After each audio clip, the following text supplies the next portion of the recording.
প্রাণের প্রথম স্পন্দন। পঞ্চম সপ্তাহে সবকিছু এক অদ্ভুত গতিতে এগোতে থাকে। ছোট্ট একটি হৃদয় তৈরি হয়ে স্পন্দিত হতে শুরু করে, ঠিক যেন জীবনের প্রথম ছন্দ।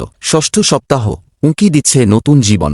ষষ্ঠ সপ্তাহে আল্ট্রাসাউন্ডের পর্দায় সেই ছোট্ট হৃদস্পন্দনটি আলোর মতো জ্বলজ্বল করে ওঠে। একদিকে মস্তিষ্ক ও মেরুদণ্ডের ভিত্তি তৈরি হয়, অন্যদিকে সোনামণির হাত পা আর চেহারার আদল খুব সূক্ষ্মভাবে উঁকি দিতে শুরু করে। সপ্তম সপ্তাহ এক বিস্ময়কর রূপান্তর। সপ্তম সপ্তাহে আপনার সন্তান একটি ছোট্ট মসুর দানার মতো হলেও তার ভেতরে চলছে লক্ষ কোটি কোষের এক মহাযজ্ঞ। খুব দ্রুত তার মস্তিষ্ক বিকশিত হয়, আর কান ও নাক আকৃতি পেতে শুরু করে। প্রকৃতি কত নিপুণভাবে তাকে গড়ে তুলছে। অষ্টম সপ্তাহ পূর্ণতার পথে।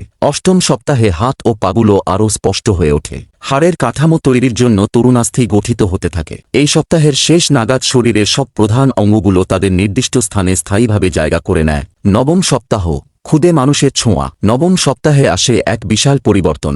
এখন থেকে তাকে আর কেবল ভ্রূণ নয়, বরং ফিটাস বলা হয়। একটি রাসবেরি ফলের সমান এই ছোট্ট সোনামণি এখন থেকেই সামান্য নড়াচড়া করতে পারে। তার ছোট্ট আঙুল, চোখের পাতা আর দাঁতের কুঁড়িগুলো ফুটে ওঠে।